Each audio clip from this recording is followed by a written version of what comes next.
Churachandpur district Pera Special Force amasung AR na anti-insurgency operation chathakre. Team maduna UKNA gi jungle da saramba camp sing thugaikre.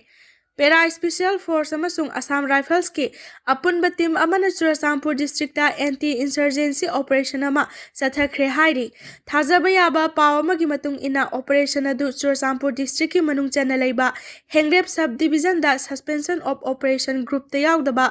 United Kuki National Army UKNA gi mathakta chathakibani hairi. Chathakiba operation aduda security force ki apunbati maduda jungle manungda leiramba United Kuki National Army gi camp kaya thugai ki hairi. Loop asigi camp kaya su Manipur masung Myanmar da leiri hairi. Operation adugi matangda officer amana phongdorokpagi matung ina Pera Special Force Commando amasung Assam Rifles ki personnel aduna ngasi ayuk pung 8 rom taba duaida chopper season aduna Hengrep subdivision gi manung hanjina leiba jungle sing da sanglaga operation adu sathakibani hairi. Manipur da tangdu leitaba hanjilaknaba lengakna paikhatliba thabak thorom sing asigi mayokta UKNA na irang sagatliba sing adu laksinanaba operation adu sathakibani. Lengakna IDP sing ahanba phase ki oina masa masa gi mayumda hanjin hanana bahotna bada nomai kapsin duna landara ki basing aduda United Kuki National Army gi cadre sing Chennai hainasu officer aduna phongdokli haina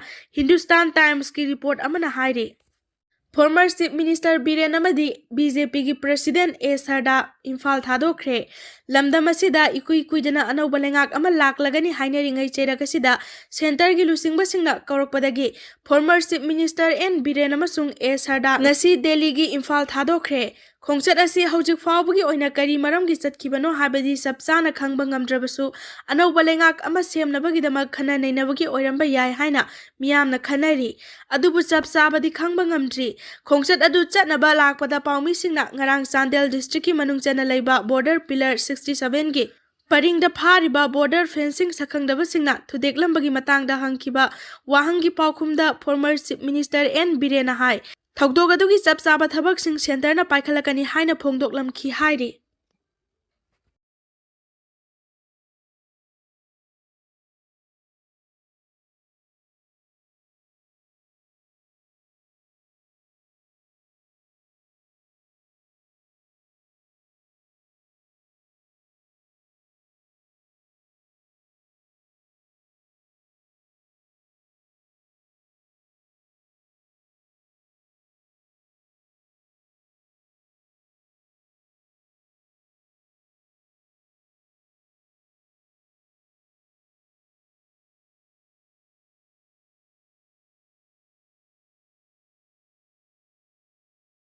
Indo-Myanmar gi border pillar humpuga taret ki manaktar khariba fencing sakhangdaba singna thudeklamle. Myanmar masa oiramgani chingnaba sing ngamkhai lansilaga khusu khulai kya puthok pusin taunaba kyarak hana hotnaramba laikre khunja.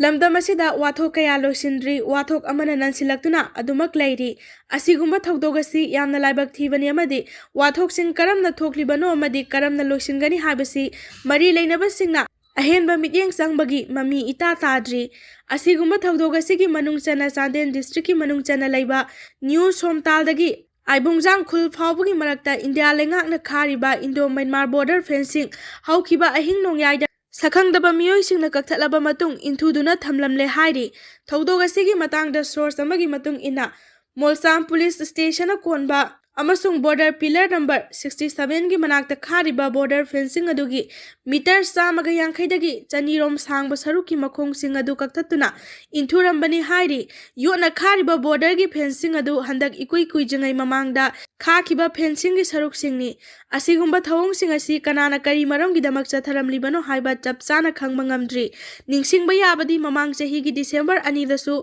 Molsam police station a konba Sangpol khulga naknana leiba border pillar 67 amasung 68 ki marakta khaba border fencing gi samaga yankhaidagi chani fawbugi saruk sing kakthalamba leiribani. Handak nauna border fencing kakthalamliba mafam asi mamang border fencing amang ata thokalamliba mafam aduga irap lapnaba mafam natte hairi. Amaromda thogdogadugi matangda khunja singna phongdoropagi matung ina border fencing kakthalamliba miyoi sing asi Myanmar masa sing oiramgani haibagi chingnaba lei. Makhoi sing asi mamangda ngamkhai lansenduna changsilaktuna khusu khulai kya puthok pusin taunaba kyarak hana honaramba laikre hairi. Ministry of Home Affairs ki makhada Indo-Myanmar gi ngamkhai sarukta paikhalakliba border fencing gi thabak thorom singda ayet apan amadi amang ata thoan bagi thawong sing mamangda su kaya thokpa laikhre masina maram oiduna India lenga ki border management ki Secretary Dr. Rajendra Kumar mamang sahi gi tang kunga mathoi amasung kunga nithoi da Manipur da haktheng nan laktuna ngamkhai paringi phibam amade border fencing gi sathariba thabak thorom sing yengsinba laikhrabani madugi matungda border road organization na paikhatliba border fencing khabagi thabak thorom singda ayet apan pidanaba tara suba Assam Rifles ki personnel singna ngak senbagi thabak chathaba haukhibani Thengkhang kayada border fencing kakthatlamba sina security gi section thorang singda ahenba mityeng sangba mathau tarakli illegal immigrants sing laksinanaba amadi lona yadaba maongda khusu khulai amasung mayai kaba potlam sing mapung phana thingnanabagi pandamda Ministry of Home Affairs ki paikhalakliba border fencing khabagi thabak asina Manipurda kayam yamna kanaba pigadoribano haibasidi achauba wahang ama oiri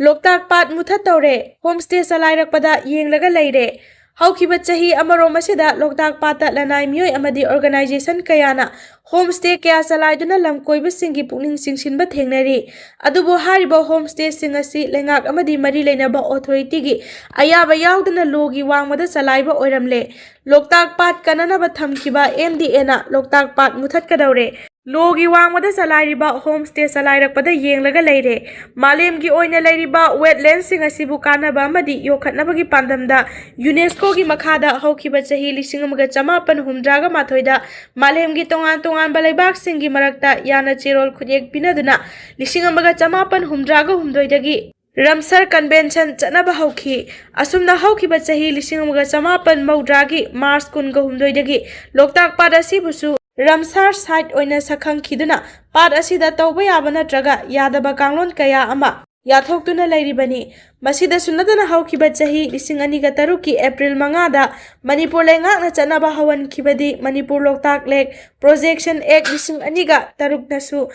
pat asida phumsang sing sajinba amadi atha phum semana chingba yaroi haina khangan khiba laikhrabani masigi makha tarakpo oina pat asida lairiba phumsang singda hanadagi khundaduna Lairiba khunja singa lengaki authority ga akanma moongda muknaba kaya thokhribani asigumba athingba kaya asi leina lengaki amadi mari leinaba authority gi ayaba yaudana haukiba chahi khara asida lanai miyoi amadi lup kaya na pat asida phumsang kaya nongna sajilaktuna floating resort oina Sijinaduna senda lambi oina paktaknana satharakli masi kumja 2019 adwaida covid laisat ki phibam khara makai fagalakpa matam adudasu floating resort nifugi mathakta sagalakpadagi MDA na kayarak hana eviction notice piraba matung takthokhrabani masigi su matung handak Manipura thokliba irang asi khara safarakpadagi miyamna ngaihak pothanaba amadi koiba satnabagi phibam thirakpada Loktak na mapung oiba mafam ama oirakpadagi amuk nauhonana floating resort kaya sengum saubagum saugatnarakpani resort sing asi handaki akaknaba guideline kaya semjaraga chalaijaba thengnai adubu masina kadai phawba pat asida akaiba piroidagi haiba adudi tamba ngamba natri masigi su mathakta ningtham thagi matamda lamkoi usek kaya gi sakta phamsu oiriba pat asida masing thingamdraba homestay kaya laisanba sina mausagi khalda akaiba piroidabagi wafam leite Hiramasi matangda floating resort chalairiba mioi amana pause asida phongdorakpagi matung ina pat asida hojik resort kaya laibagi haiba chap chaba masing di khangba ngamde adubo anauba phana yamnadi sagatnarakle sendra dagi hauraga thanga karanga singba mafam kya dasu homestay kya marum chalaiba horakle hojik maki oina di makoina chalairiba homestay singasigi Tax na singba lengakta thibadi laite hairi nakalamarom masak maming tak thokningdaba Loktak Development Authority LDA gi official amana pausi asida hai Loktak pat asida lairiba homestay singasi lengak natraga mari leinaba authority amatana official oina ayaba pikhiba leite maramaduna makhoi pumnamak logi wangmada saba ngaktani di Manipur Loktak Lake Projection Act 2003 amadi di Manipur Loktak Lake Projection Rule 2009 gi makhada pat asida logi wangmada sajaliba phumsang kayamarum matam gi oina LDA na takthokuna lakli adubu handakti LDA gi phan matam sana kaithabiraktaba main power matik chana leitaba kaya sina thabak paikhatpa ngamdana leiri पाट असिदा लोगी वांगबदा homestay क्या साजिलबगे हाइबगी चप चाबा record फावबा LDA दा लेट्री